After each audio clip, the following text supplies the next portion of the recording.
Welcome to part 2 of pouring daisies in watercolor. If you haven't seen part 1, I've provided the link for you if you want to go back and watch that. In this part, we'll mask the areas that we want to keep from our first pour, and then we will mix up more concentrated paints that we'll use on our second pour and actually do that pour. I ended up drawing the painting outside. We have a sunny day and it's a bit breezy. And it actually dried really quickly, even though it's in the 50s. One of the things I've noticed is that I'm seeing some green where the blue masking fluid is. And I think what happened is that I didn't get enough masking fluid down. Even though I went back over it, I still didn't get enough.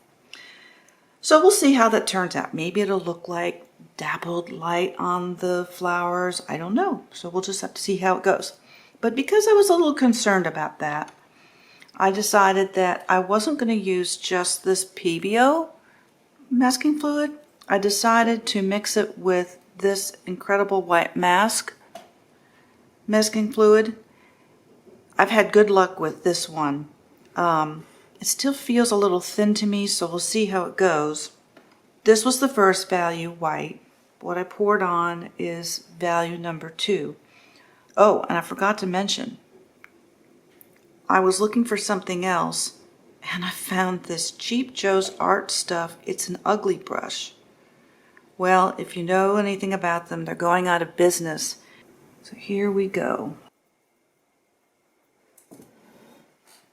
So now I'm getting ready for the second pour. Definitely don't have enough blue. I'm not going to use yellow. Yellow's already done.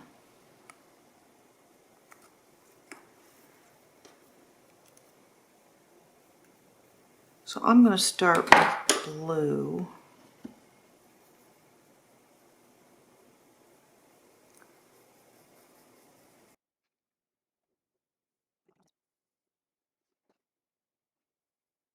Alright, so this is comparing to earlier.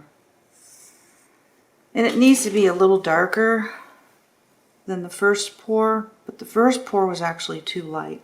I'll show you in a minute. Alright, that's what you can't see this, can you? This was the concentration of the blue paint for the first pour. That's dried. This is what it is now. That's too much pigment. So this is with the brush nearly dried, and it's definitely darker. I think I'm going to leave it at that because really I have 2 pours to do. I have just covered over value number 2, so the next value that's going on is value number 3, and there are 4 values. So there are 2 more pours that need to happen. I have wet the paper, and it's trying to dry again. It's warping.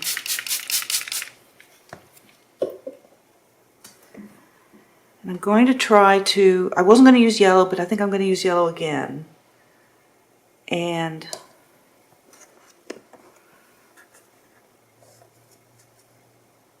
do something like this.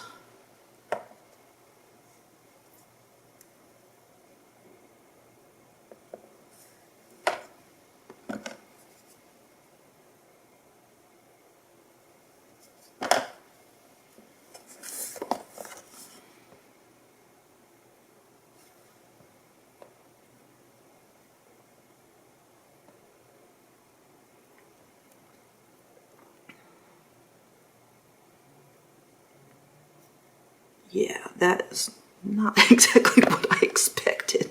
Oh well. So try again here.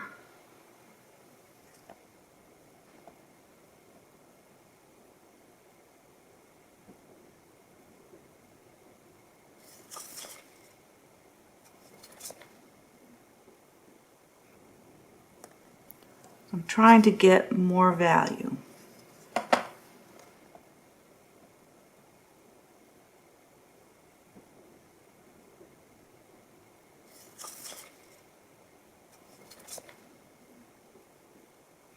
And that green going into that red is going to make a gray.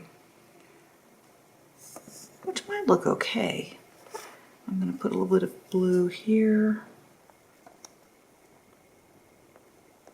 I may be able to brighten up this gray area with a little yellow.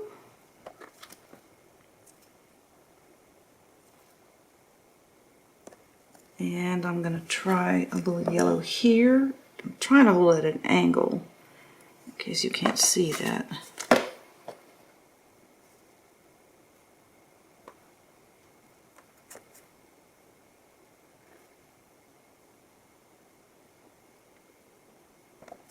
Well, I can't see a big difference in value here, so I feel like I need to do something, and I don't want to lose the yellow glow, but I'm just not sure about this.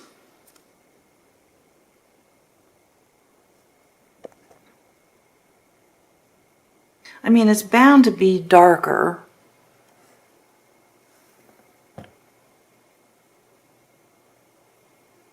Because I used a stronger yellow.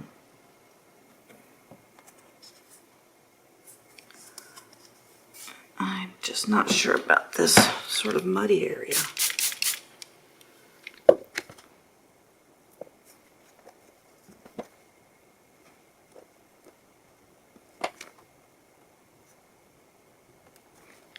All right, get rid.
Okay, I think it's time to stop.